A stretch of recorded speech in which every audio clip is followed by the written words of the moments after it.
The salt-laced wind, an invisible hand, seemed to press against me the moment my tires crunched onto Oakhaven's cobbled lanes. A strange, almost preternatural stillness clung to the air, a quietude deeper than mere absence of sound. It was the kind of quiet that suggested everything already knew its place, had settled into an ancient, unwavering rhythm.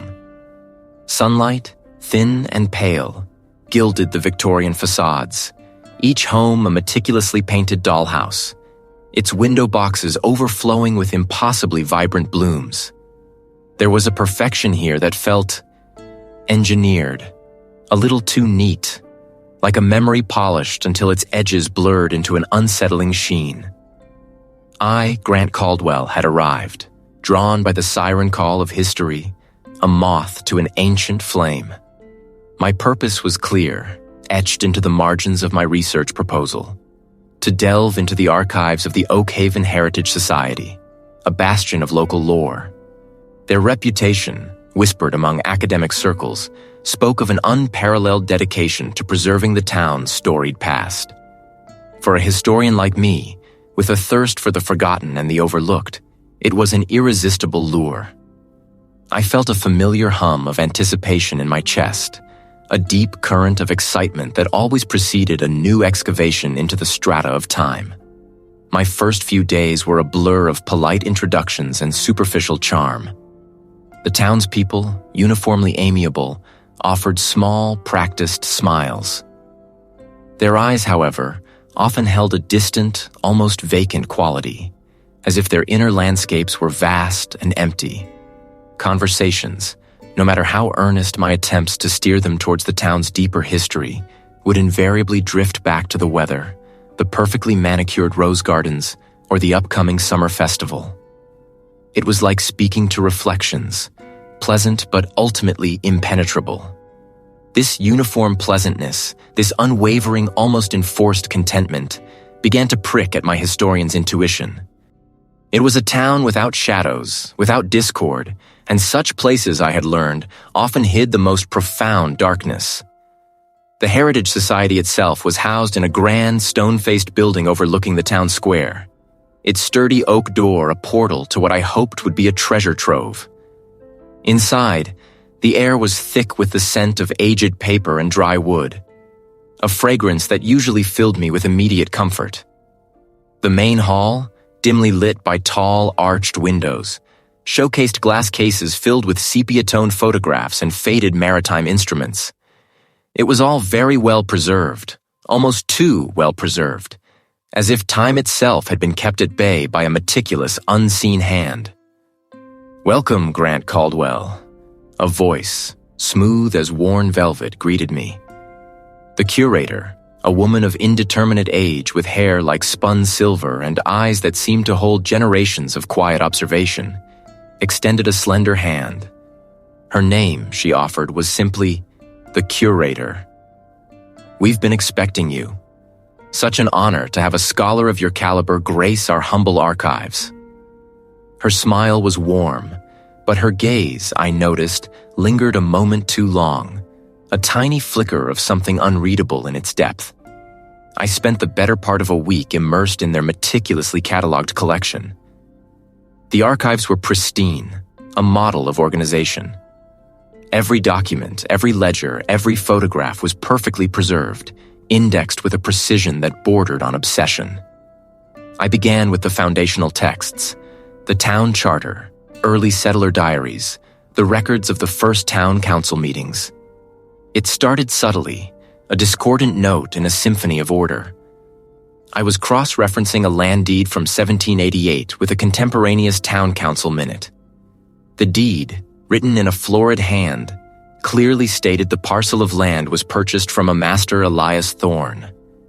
Yet when I turned to the council minutes from the same month, discussing the very same transaction, the name was conspicuously absent. Instead, the document referred to the previous owner, a vague, almost deliberately obscured phrase. My brow furrowed. It was a minor point, perhaps an oversight, a scribe's laziness.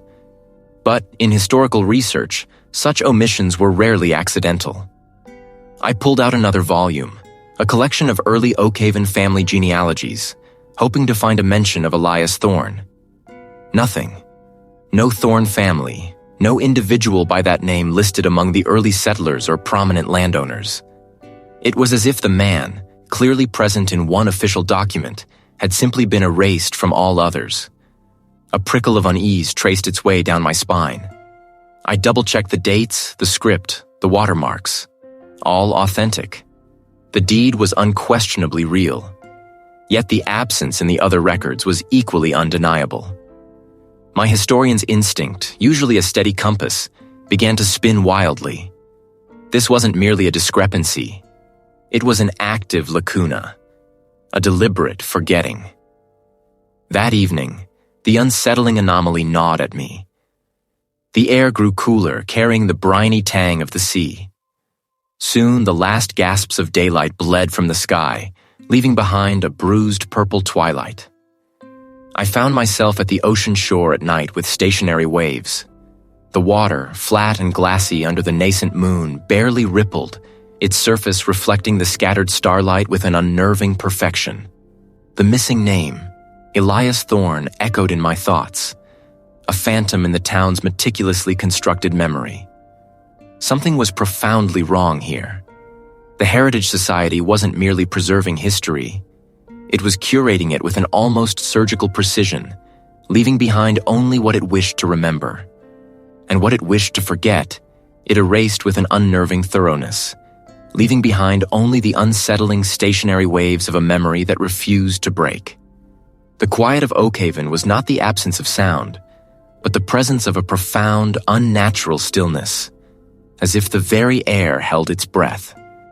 It was the kind of quiet that suggested everything already knew its place, its role, and any deviation was simply unthought of. My first visit to the Heritage Society was a study in polished wood and hushed reverence. The building itself, an old colonial structure near the town square, exuded a quiet dignity. Inside, the scent of aged paper and beeswax hung heavy, a comforting aroma usually, but here it carried an undertone of something else, a faint, almost imperceptible dust of forgetting. The archivist, a woman whose smile was too wide and eyes too placid, greeted me. His movements were slow, deliberate, each gesture a practiced grace that felt more like ritual than natural action. "Welcome, Grant Caldwell," he murmured, his voice soft as falling snow. "We've been expecting you." I tried to recall if I had confirmed my exact arrival time, but the detail eluded me. A minor lapse, I told myself. A traveler's fatigue. She led me to a large, oak-paneled room, shelves rising to the vaulted ceiling, crammed with leather-bound tomes and neatly labeled boxes. Dust motes danced in the shafts of sunlight that pierced the tall windows. "Our treasures," she said, sweeping an arm across the room, her voice imbued with a pride that seemed to lack genuine warmth. All of Oakhaven's memory, preserved. I began my work with an eager heart, sifting through the early town charters, the ledgers of founding families, the faded photographs of stern-faced ancestors.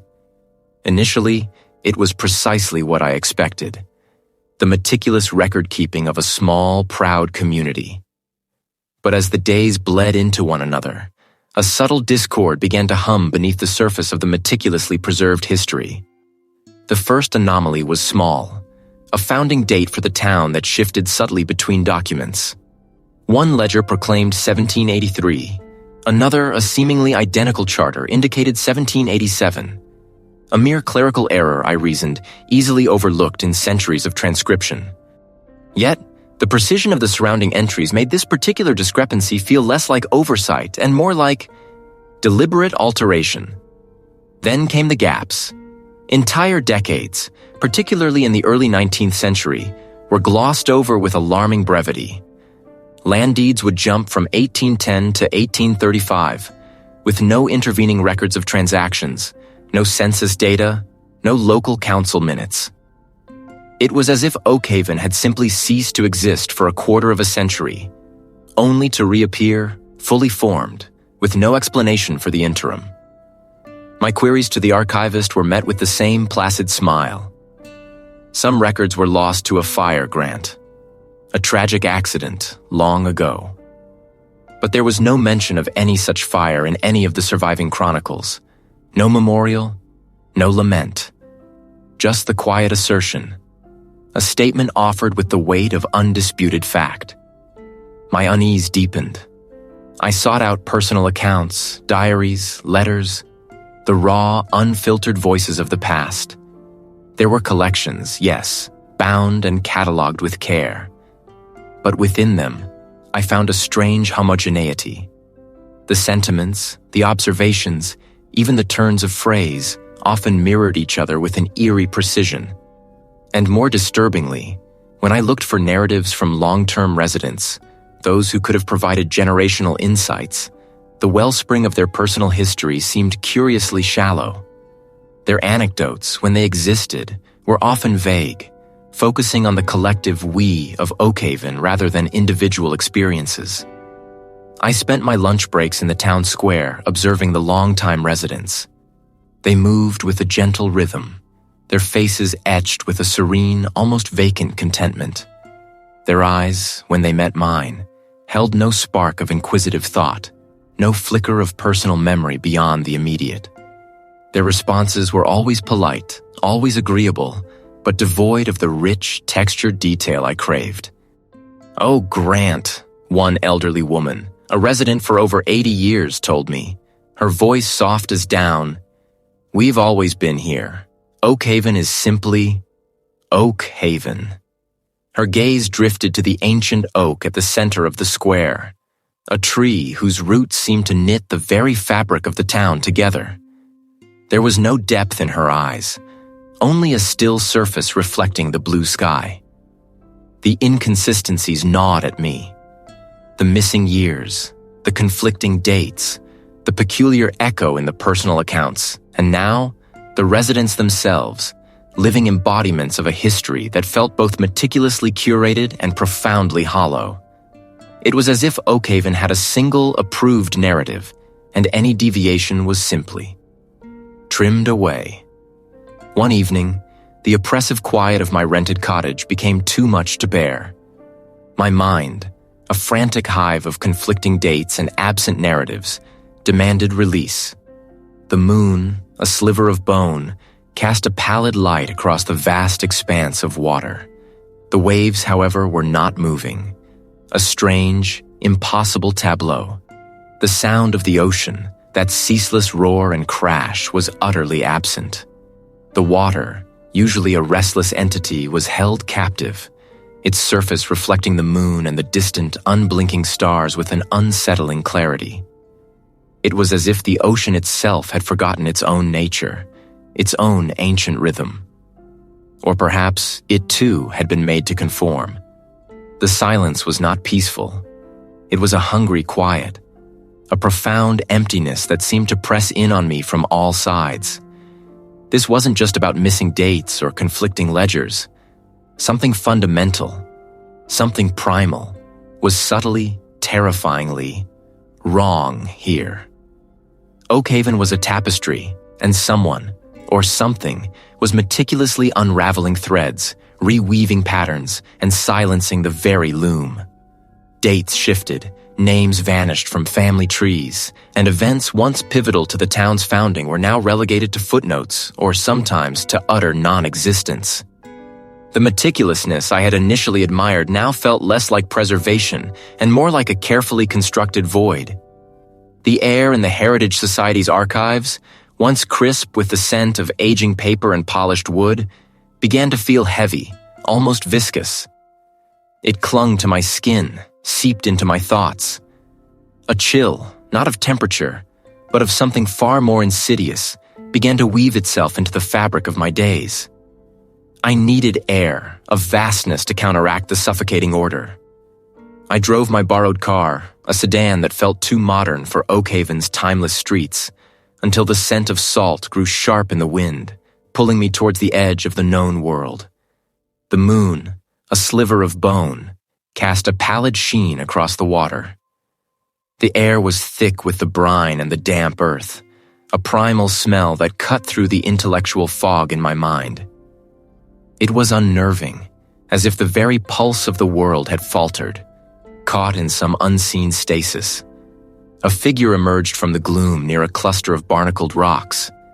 It was an old man, his silhouette hunched against the pale sky, his coat flapping like a tattered flag in the perpetual breeze.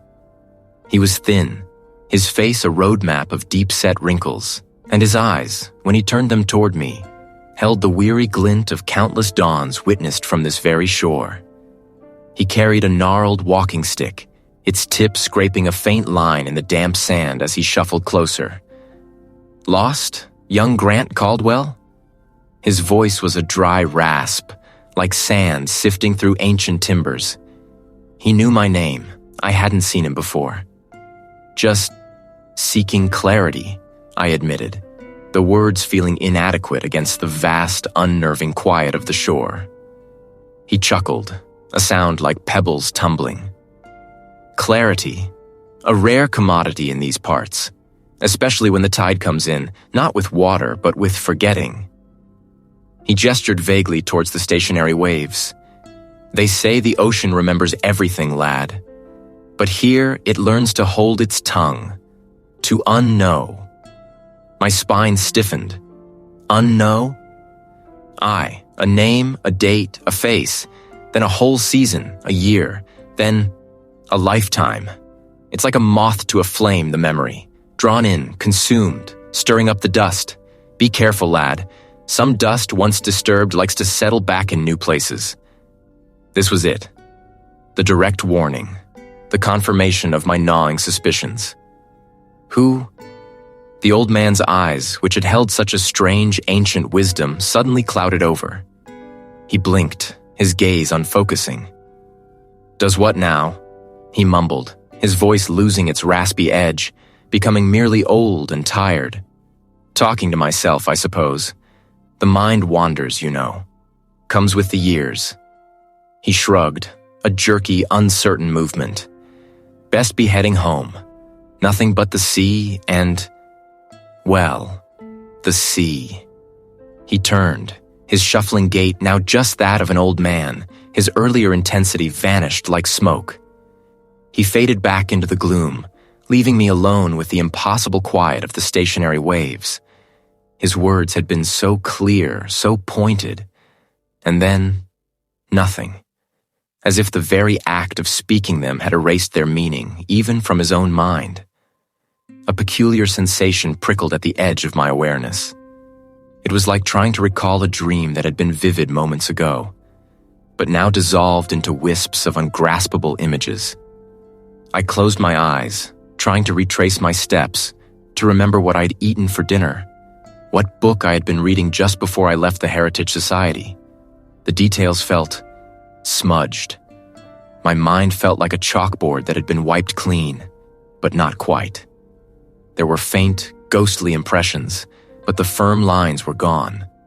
Panic began to claw at my throat. But the precise moment I decided to come to the ocean, the reason for it beyond a vague desire for air, it eluded me. It was a blank. A chasm in my recent memory, small but terrifyingly present. I could feel the edges of it, the smooth, unnatural absence. This wasn't just Oakhaven forgetting. This was me forgetting. My own consciousness, my own history was becoming porous. They were beginning to echo inside my own skull. The horror, I realized with a sickening lurch, had finally found its way home. A flicker of confusion, like a moth trapped behind glass, darted across their surface. Who does this? I managed again, my voice barely a whisper against the vast silence of the Heritage Society's archives. The dust motes, caught in the sliver of moonlight piercing the high window, danced with an indifferent grace. The old man blinked, a slow, deliberate movement. His gaze, once sharp, blurred like water over stones, the light within them extinguishing as if a sudden draft had snuffed a candle flame. Who does what, young Grant? He asked, his tone suddenly devoid of the knowing resonance it had held moments before.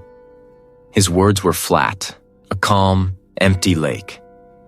I don't recall. It's gone. Always been gone, hasn't it? A cold dread coiled in my gut, tightening with each word. This wasn't just forgetfulness. It was an erasure, a precise surgical removal of information, performed right before my eyes. It was as if the question itself had never been asked, the brief moment of shared understanding utterly unwritten.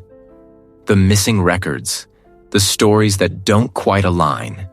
You spoke of... Oakhaven has always been a quiet town, Grant. History flows like the river, ever onward. What is gone is gone. There is only what is here, now. He gestured vaguely around the cavernous room, his hand sweeping over the carefully catalogued yet subtly incomplete shelves. The encounter left me breathless, my mind racing with a frantic energy that verged on panic. I mumbled my goodbyes, the words tasting like ash, and retreated from the Heritage Society's hushed halls. The air outside, though cool, felt thick, pressing in on me. Every rustle of leaves, every distant murmur of the sea felt amplified, imbued with a nascent threat. I spread out my notes, a chaotic constellation of dates, names, and observations. The discrepancies I had found were no longer isolated anomalies. They began to coalesce into a terrifying mosaic. There were the gaps in the town's census records, not mere omissions, but entire years where a demographic slice simply vanished, only to reappear with a different configuration of families, a shifted population count. Then, the old newspaper clippings, painstakingly collected from the town's small, dusty library. Articles that mentioned prominent figures, successful merchants, beloved teachers. Their names would appear for a time, then abruptly cease. No death notices, no obituaries, no record of their departure.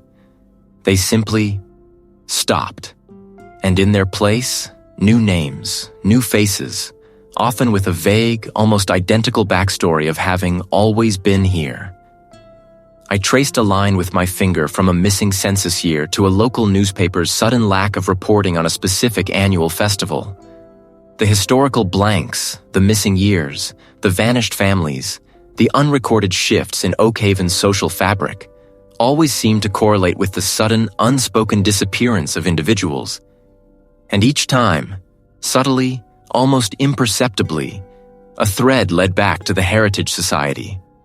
They weren't just preserving history. They were curating it, pruning it, shaping it into something seamless and unsettlingly benign. My focus sharpened, my breath growing shallow. I remembered the old woman in the general store, her eyes briefly holding a spark of recognition before it faded, replaced by a polite blankness. The fisherman who spoke of a great stillness that would descend upon the town, followed by a new generation of faces. It wasn't just memory they were losing. It was identity. The town's collective consciousness was being systematically stripped, reshaped, then filled with a carefully constructed past. The more I understood, the more exposed I felt. A subtle creak from the floorboards above, the old house settling, or something else? I held my breath, listening. I began to feel eyes on me, not just in the cottage, but beyond its walls. My research, once a passion, had twisted into a dangerous obsession. I couldn't stop. The pieces clicked into place with an unnerving precision, forming a monstrous picture. But the picture itself was the trap. The more I saw, the more I was seen.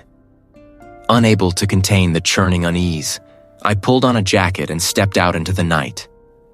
The air was cool, carrying the sharp tang of salt and something else, a faint, earthy sweetness that felt out of place. I walked, driven by an instinct to distance myself from the cottage, from the very walls that now felt like they were listening. The water, under the faint, distant glow of a hidden moon, stretched out like polished obsidian. The waves, usually a restless churn of white foam and crashing sound, barely moved. They swelled, paused at their peak, then receded with a languid, almost imperceptible grace. As if held in an invisible suspension, the rhythmic hush was unnerving, a sound almost but not quite of the natural world. I stood there, the cold wind whipping at my hair, staring at the unnaturally calm ocean. The stationary waves seemed to mock the frantic turmoil within me. This town wasn't just forgetting. It was being made to forget. Its history, its people, its very essence frozen in a state of carefully managed oblivion. I was awake, and Oakhaven did not like those who were awake. I was being watched, and my awakening was a threat they would surely seek to nullify. The historical lacunae, those gaping voids in Oakhaven's chronicle, mirrored perfectly the hushed disappearance of its denizens. Each vanished soul, each unrecorded year, marked a subtle, almost imperceptible thread drawn tighter around the town's collective memory, a slow strangulation of its past. The Heritage Society, I now understood, was not merely a caretaker of history, but its careful architect, its diligent censor. The air in my rented room felt thin, insufficient for the weight of this burgeoning truth. Sleep, a distant shore, offered no solace. Here, the ocean breathed, a vast, slow exhalation. But the waves themselves seemed frozen, crests suspended in a ghostly tableau, never quite breaking, never quite receding. They held their breath, an unnatural stillness that mirrored the suffocating quietude of Oakhaven's past. My gaze, unmoored, drifted over the smoothed pebbles and scattered shells, the detritus of a living world rendered inert by the night. Curiosity, a relentless current in my nature, pulled me closer. It was a small, tarnished brass locket, oddly shaped, secured with a thin leather cord that had long since rotted away save for a few brittle strands. As I unearthed it, my fingers brushed against something else, tucked deep within the damp sand, a small, canvas-wrapped bundle sealed with beeswax.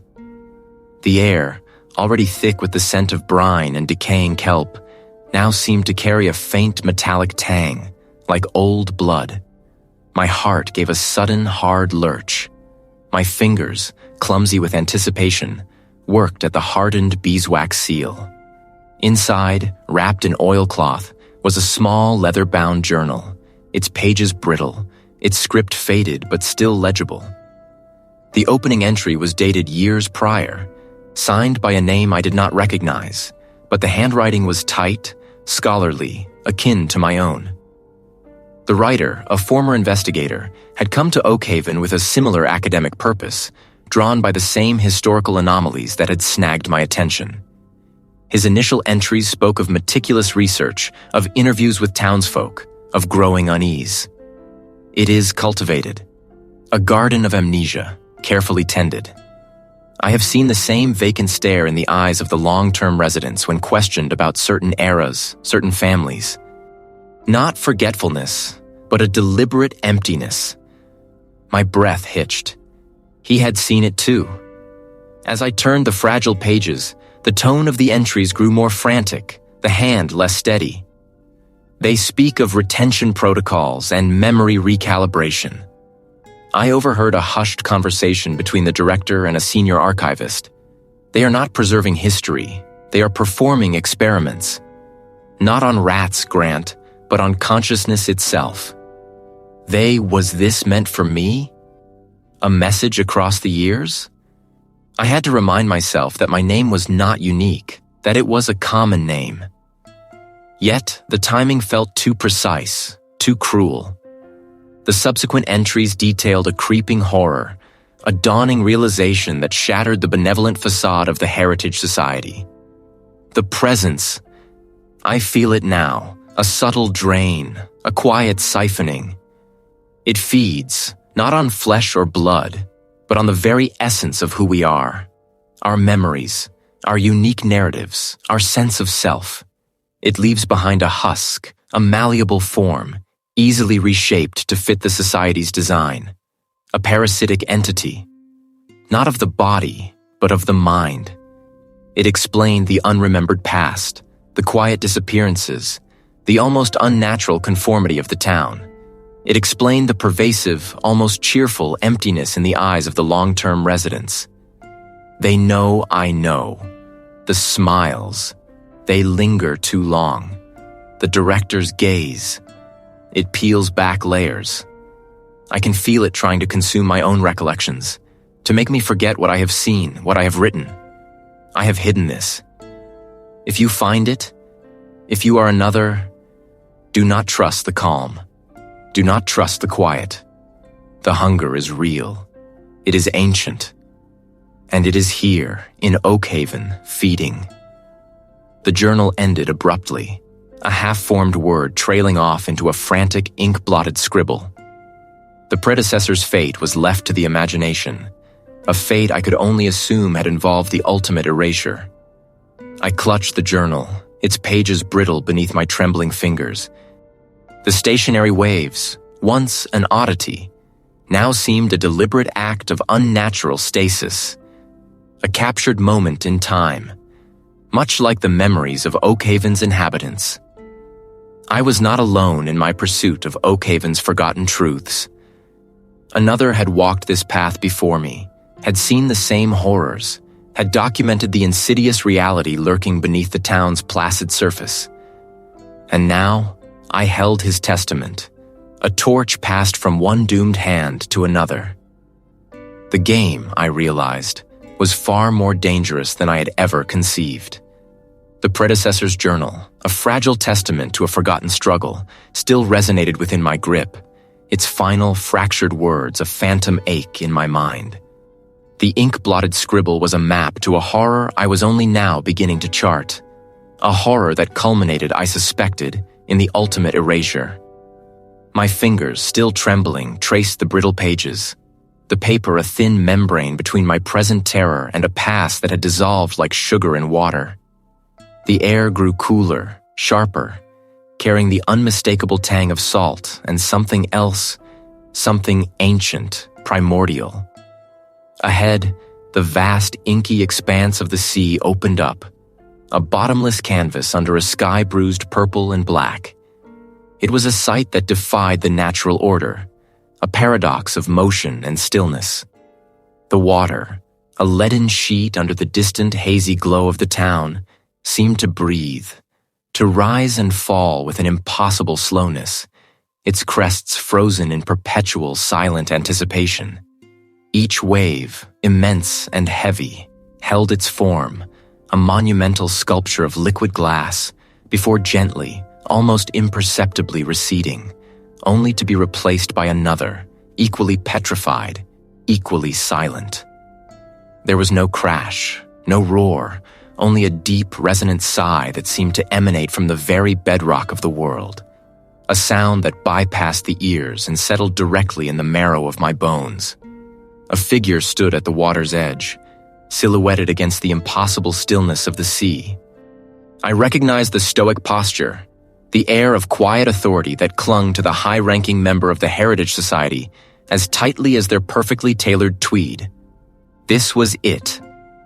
They did not turn, their gaze fixed on the stationary waves. I had anticipated your arrival. My knuckles whitened around the journal. You knew I'd discover something. We knew you would look. They corrected, a subtle shift in their tone, almost a sigh. It is the nature of your kind, the historians. Diffused light from the town. Their eyes, though obscured by the gloom, seemed to hold an immense, weary depth. But you misunderstand what you found.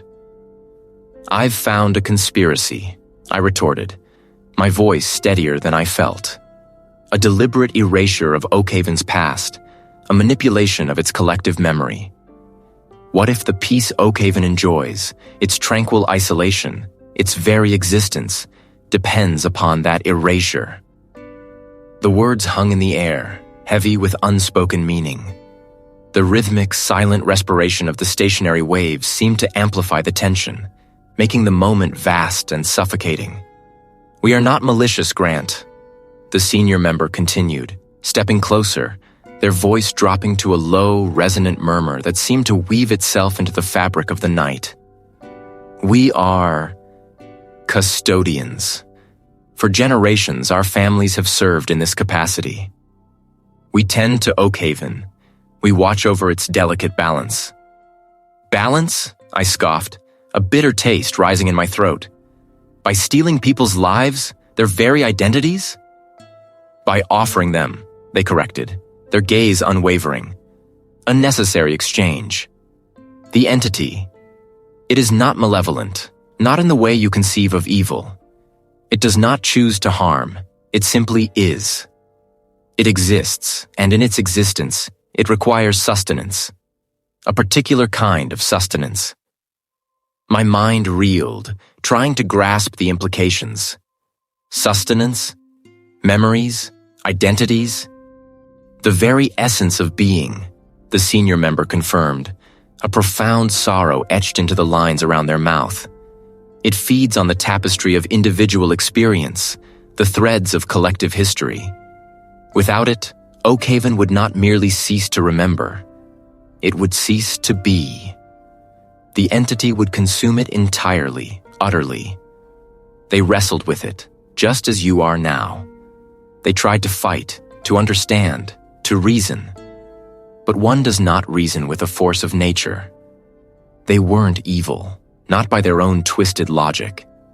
They were protectors, sacrificing individual lives and memories to preserve the town, to keep the entity sated and Oakhaven in its strange, idyllic slumber.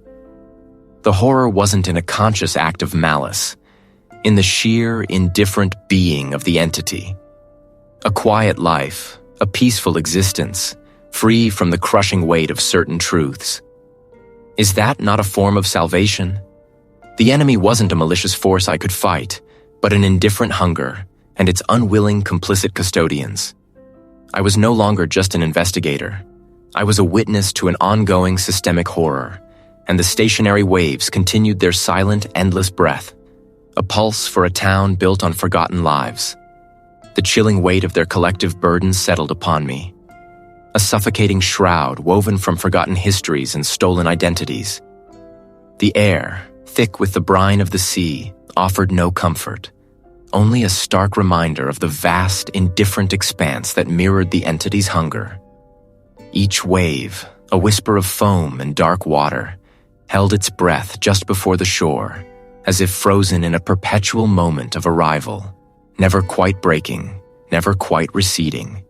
It was a strange, unsettling tableau, perfectly still, yet alive with the subtle shifts of the night.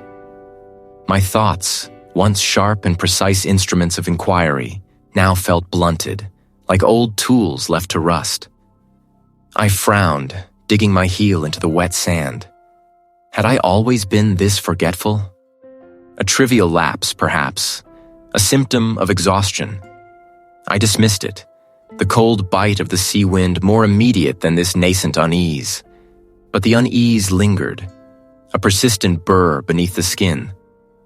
Not the physical drive, no, I recalled the winding roads, the dense canopy of trees. But the reason for the drive, the specific academic paper that had first piqued my interest in the Heritage Society's peculiar archives, it was gone. A smooth, empty space where a vital piece of my own narrative should reside. My breath hitched in my throat. This was not simple fatigue. This was a deliberate excision. I reached for my pocket, my fingers fumbling for the familiar weight of my research notebook. Its rough cover, the familiar scent of old paper and ink, usually grounded me. But even as I clutched it, a different kind of memory loss began to bloom, more insidious, more terrifying. I tried to recall a specific childhood summer, a vivid image of my grandfather teaching me to skip stones across a sun-dappled lake. The lake was there, the sun was there, the skipping stone. But my grandfather's face, the sound of his laugh, the warmth of his hand in mine, they were dissolving, like photographs left too long in the sun. Only vague impressions remained, a feeling of loss without the source of the grief. I looked out at the stationary waves, their unmoving crests suddenly menacing. The world felt wrong, a painting where crucial details had been meticulously erased. What else was being taken? I pressed the heels of my hands into my eyes, a futile attempt to push back the encroaching emptiness. When I lowered my hands, the world seemed to shimmer, just for a moment. It was a vast, unformed emptiness, a swirling vortex of nothingness that seemed to absorb the light around it. It was formless, yet possessed a terrible, hungry presence. A momentary glimpse, like static on a dying screen, then it was gone, leaving only my own terrified eyes staring back from the water. I stumbled back, my boots sinking into the wet sand. The implication was a scream trapped in my chest. This wasn't just a local phenomenon, a curse on Oakhaven. It was reaching for me. It was touching my mind, tasting my memories, eroding the very bedrock of who I was. The entity wasn't just consuming the town's past, it was consuming my past, my identity, my name, Grant Caldwell. Was that truly mine? The sound of it felt foreign, a label affixed to a stranger. My profession, historian. What was a historian without memory, without the past to anchor him? I looked down at my hands, flexing my fingers. They were these my hands? Did they belong to the man who had arrived in Oakhaven with such certainty, such purpose? Or were they merely vessels, waiting to be emptied? The stationary waves continued their silent, menacing vigil, a perpetual pause in the ocean's rhythm. The indifferent hunger wasn't just out there preying on Oakhaven. The air, thick with the brine of the sea, offered no solace, only a chilling reminder of the vast, indifferent expanse beyond Oakhaven's grasp. The waves, frozen in their approach, seemed to mock my struggle, static and silent, unlike the relentless erosion I felt within my own skull. But what did they fear? What could unravel their insidious weave? Every instinct screamed that something so ancient, so deeply rooted, must have a counterpoint, a weakness buried as profoundly as its power. My own fading clarity was the clock, each tick a lost fragment of myself. My scattered research, the notes I'd scrawled in moments of frantic insight, lay strewn across the rough-hewn table. I pored over them, my fingers tracing lines of half-forgotten text, searching for the crack in their perfect facade. The Heritage Society's carefully curated narrative was a tapestry, tightly woven, but even the most skilled weaver leaves a loose thread. I sought that thread. It was a recurring symbol, almost a glyph, that snagged my attention. Not a word, not a date. A stylized mark, like a twisted root or a subterranean river, found in the margins of disparate documents. An old land survey from the town's initial charter, a deed for a long-demolished mill. Most notably, etched subtly into the stone lintel of the abandoned factory on the town's outskirts, a building the society had always dismissed as structurally unsound, too dangerous for preservation. It was a mark that always seemed to denote something below, something foundational. My memory, though fractured, pieced together fragments of local lore, hushed tales the older residents sometimes let slip before their minds truly dulled. The Heritage Society always dismissed these as fanciful, unverified folklore. But what if the folklore was the truth, and the verified history the lie? The abandoned factory, its windows like vacant eyes, beckoned. The air within was thick with the scent of damp earth and rust, a metallic tang that spoke of decay. Dust motes danced in the sparse moonlight filtering through broken panes. The symbol I'd seen in the documents was indeed carved into the lintel, half obscured by moss. Beneath a pile of collapsed machinery, where the floor was oddly level despite the surrounding rubble, I found it. A heavy iron trapdoor, almost perfectly camouflaged by grime and rust. It took the combined strength of my desperation and a repurposed crowbar to pry it open. The steps were uneven, carved directly into the earth, slick with an unseen moisture. The tunnel opened into a vast, cavernous space, a subterranean archive unlike anything I had ever conceived. It was not built, but seemed grown, carved from the living rock itself, the walls undulating with strange organic curves. Glyphs covered every surface, patterns that seemed to shift and writhe in the periphery of my vision. This was Oakhaven's true foundation, its forgotten history. My fingers trembled as I reached for a heavy slate-like tablet. Here, I realized, was the entity's true origin, etched not in words but in primal forms. The sand, a damp, yielding cushion beneath my boots, felt each grain a lost memory, perhaps, from a mind scattered by the wind. I clutched the faded, brittle pages of the ancient archive, their cryptic symbols and fragmented narratives etched into my mind's eye. They spoke not of destruction, but of severance, not of eradication, but of starvation. It fed on the act of remembering, on the vibrant interplay of individual recollection forming a collective tapestry. The archives hinted at a focal point, a nexus where this insidious feeding was most potent, a place where the threads of remembrance were spun into a feast. It was not a physical heart to be pierced, but a vein to be cauterized. My plan, born of desperation and the flickering light of those ancient scrolls, was simple in its terrifying audacity: disrupt the feeding cycle. The writing spoke of a specific frequency, a resonant vibration, or perhaps a symbolic act, capable of severing the entity's connection to its primary sustenance for a time, long enough, perhaps, for Oakhaven to breathe, to begin to heal. The location hinted at was a place of forgotten industry, where the town's collective ambition once hummed, an abandoned factory on the outskirts. Its rusted bones, now silent, would become a stage for my grim ritual. This was mine to do, a solitary burden. Yet a flicker of hope, a stubborn human need for fellowship, urged me to seek allies.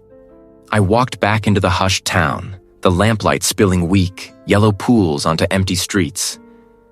I tried first the baker, a woman whose hands once moved with the practiced grace of generations, losing itself. There's a way, a chance to fight back. Her eyes, once sharp and kind, were distant, like pools reflecting an empty sky. She looked at me, then through me, her gaze lingering on a point just beyond my shoulder. "Fight?" she murmured, her voice thin, like old parchment. There was a fight once, or a feast. I forget. She wiped a phantom counter with a phantom cloth, her movements slow, repetitive, devoid of purpose.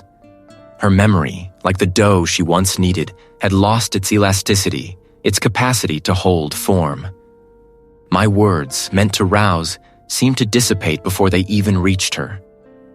I saw the librarian, a man who once knew every tale, every name, every date in Oakhaven's past. He sat on a bench, staring at the town square's dry fountain. A quiet thing.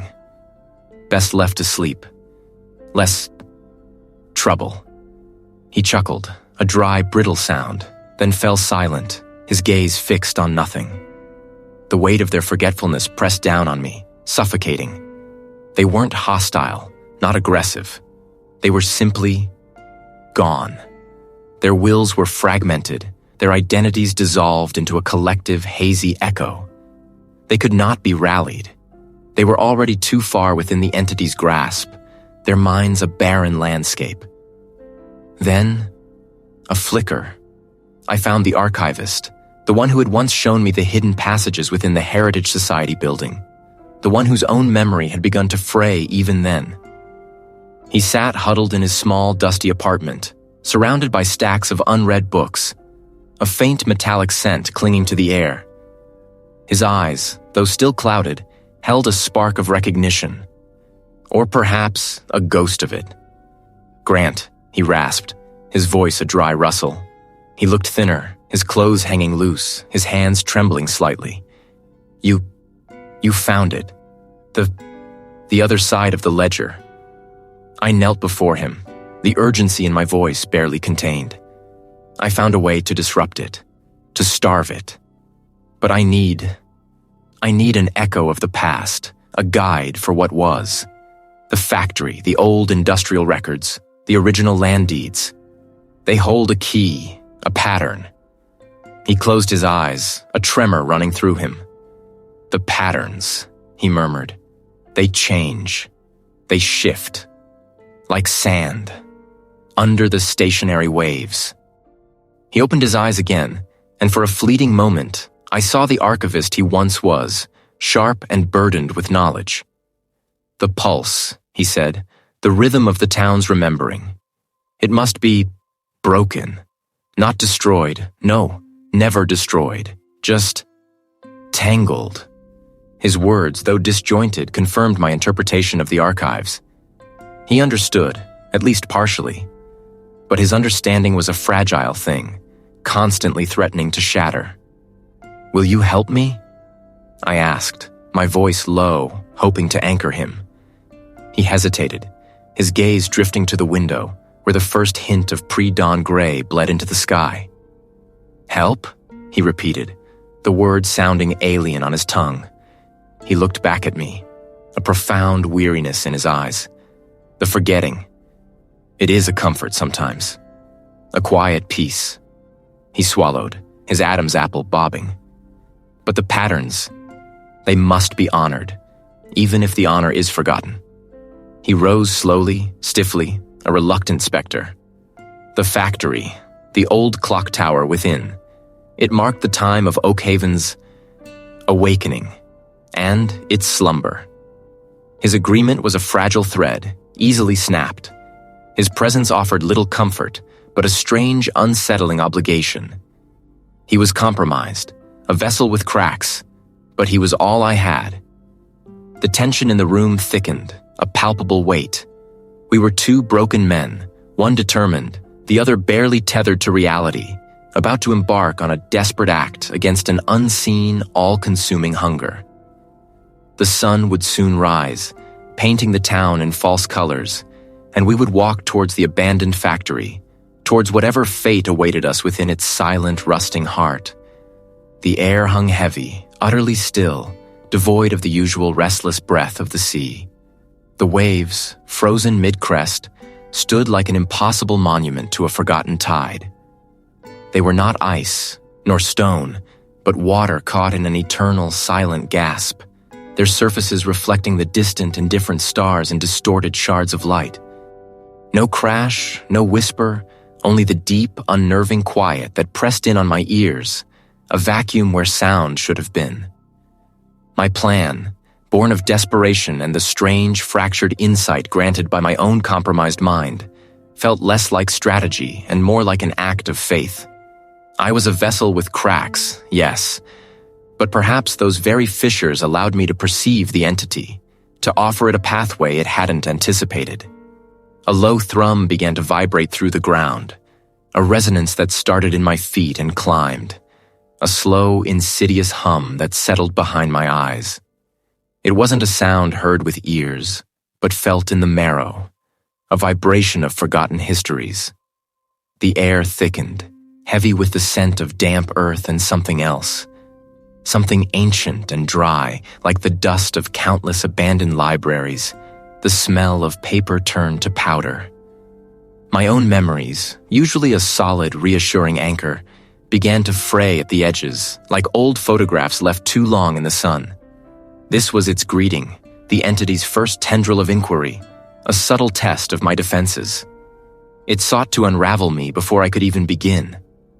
I focused, forcing the name Grant Caldwell into the forefront of my awareness, clinging to it like a life raft. I was a historian.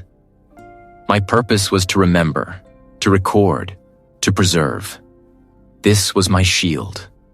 As I reached the foot of the first stationary wave, its surface shimmered, not with light, but with a ripple of pure concept. It was not merely water.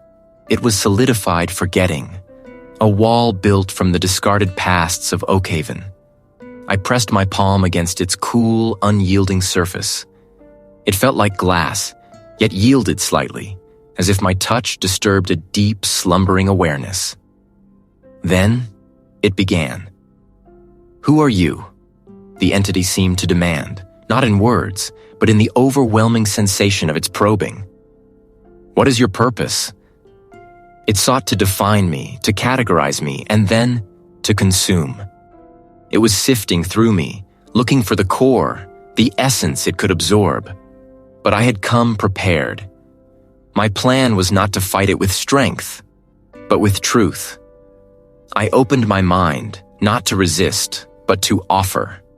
I poured forth the history I had meticulously uncovered, the discrepancies, the hidden archives, the true, ugly narrative of Oakhaven's past that the Heritage Society had so diligently buried. I showed it the names it had erased, the events it had twisted, the lives it had consumed. I projected the raw data, the forgotten sorrows, the suppressed joys, the inconvenient truths. The stationary waves around me began to tremble, not physically, but within the fabric of their unnatural stillness. The hum intensified, becoming a low, guttural growl, a sound of immense, ancient discomfort. The entity recoiled, not from pain, but from the sheer volume of unvarnished reality I was forcing upon it. My offering was a feast of presence, a torrent of what it had starved itself to create. And then came the reveal. As I continued to project the true history, a new understanding dawned, terrifying in its clarity. The entity was not merely a parasite. It was Oakhaven's collective denial made manifest. The town had chosen to forget its ugliness, its cruelties, its own complicity in certain dark events, and this entity was the monstrous, hungry shadow of that choice. It wasn't truly malevolent in the human sense. It was an instinctual force, a gaping maw created by the town's profound and sustained act of self-deception. The stationary waves were not just a location, but the physical embodiment of all the unmoving, stagnant, and suppressed truths that the town refused to acknowledge. It fed because it was the hunger for oblivion. The entity shifted its attack. It stopped trying to erase my past and instead tried to overwhelm me with its past, the collective, forgotten sorrows of Oakhaven. A deluge of raw emotions, of nameless despair, of unremembered betrayals washed over me. I felt the weight of every lost memory, every identity dissolved. My own sense of self began to buckle under the pressure. Grant Caldwell, the historian, the man who remembered, was being drowned in an ocean of others' forgotten lives. This was the moment of sacrifice. I understood now. I couldn't simply destroy it, for it was an intrinsic part of Oakhaven, a consequence of its choices. I had to willingly offer my own identity, not for it to consume and extinguish, but to house the true history, to become the living archive that the town had so desperately tried to avoid.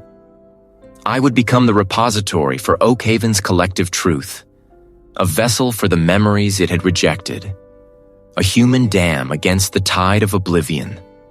I remember, releasing my grip on my own individual past, allowing the torrent of Oakhaven's true history, the entity's very substance, to flow into me. It was not a pleasant sensation. It was an invasion, a tearing of the self, my own memories. My name, my family, my personal joys and sorrows were not erased, but pushed aside, made secondary, like small streams diverted by a raging river. The hum reached a deafening crescendo, then began to recede. The stationary waves, still impossibly fixed, seemed to deepen in color, their surfaces no longer reflecting the stars, but absorbing them into their inky depths. I felt a profound, aching emptiness where my singular identity once resided, replaced by a dense, heavy presence. The battle was over, not with a victory, but with a terrible, necessary transformation. I was no longer just a man. I was a living monument to memory, a sentinel against the creeping oblivion. The cost was immense, a profound sacrifice of self, but Oakhaven, perhaps, would now have a chance to remember, and I, in my new, burdened existence, would ensure it never forgot again. The torrent was not a flow, but a maelstrom, ripping through the delicate architecture of my mind. My individual past, the quiet echo of my mother's lullaby, the sharp scent of autumn leaves on a childhood walk, the precise curve of a lover's smile. These were not merely pushed aside. They were absorbed, dissolved, becoming indistinguishable from the countless uncatalogued moments of Oakhaven's true forgotten history. I was a sieve, a conduit, my very essence diluting into the vast, churning ocean of collective memory that the entity had meticulously suppressed. My name, Grant Caldwell, felt like a whisper on a gale, a fragile anchor threatening to snap. And then, the deluge. Not the curated, palatable narratives it preferred, but the raw, unfiltered truth. The mundane sorrows, the petty betrayals, the quiet acts of heroism that never made the scrolls, the agony of 1,000 tiny, unremembered deaths. It gorged, yes, but this time it choked. A vast, unseen retch echoed through the non-space where my mind met its ancient hunger. The parasite, accustomed to a diet of carefully pruned recollections, was suddenly force-fed the bitter, unvarnished grit of existence. It was too much.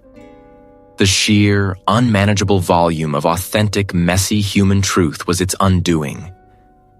A tremor ran through the very air, not of earth, but of existence itself. The suffocating weight that had pressed upon Oakhaven for centuries, a subtle, insidious pressure on the edges of thought, lifted. It was not a sudden explosion, but a slow, agonizing retraction, like a colossal, invisible tide pulling back from a shore, leaving behind a residue of salt and confusion. I felt it recede from me, a sticky, psychic film peeling away, leaving my inner landscape raw and exposed, like skin stripped bare. The invasion ceased, but the tearing remained. When my eyes fluttered open, the familiar contours of the room were blurred, shimmering with 1,000 overlaid impressions. My own memories, once a solid foundation, were now a mosaic of fractured glass, interspersed with echoes of lives I had never lived, memories of events I had never witnessed. A sudden image of a child's forgotten toy, a phantom scent of wood smoke from a long-demolished hearth, a fleeting pang of love for a stranger's lost spouse. These alien fragments now nested within my own consciousness, indistinguishable from what was once mine. I was Grant, yes, but a Grant porous and permeable, a vessel filled with the ghosts of others' truths. The man who had arrived in Oakhaven seeking history was gone. In his place stood a sentinel, a keeper of fragmented truths, forever tethered to the town's raw, bleeding past. Days bled into weeks. The town hummed with a new, discordant energy. Faces, once placid and vaguely content, now carried a subtle disquiet. I saw it in the eyes of the shopkeeper, a fleeting bewilderment as he recounted a story that shifted in the telling.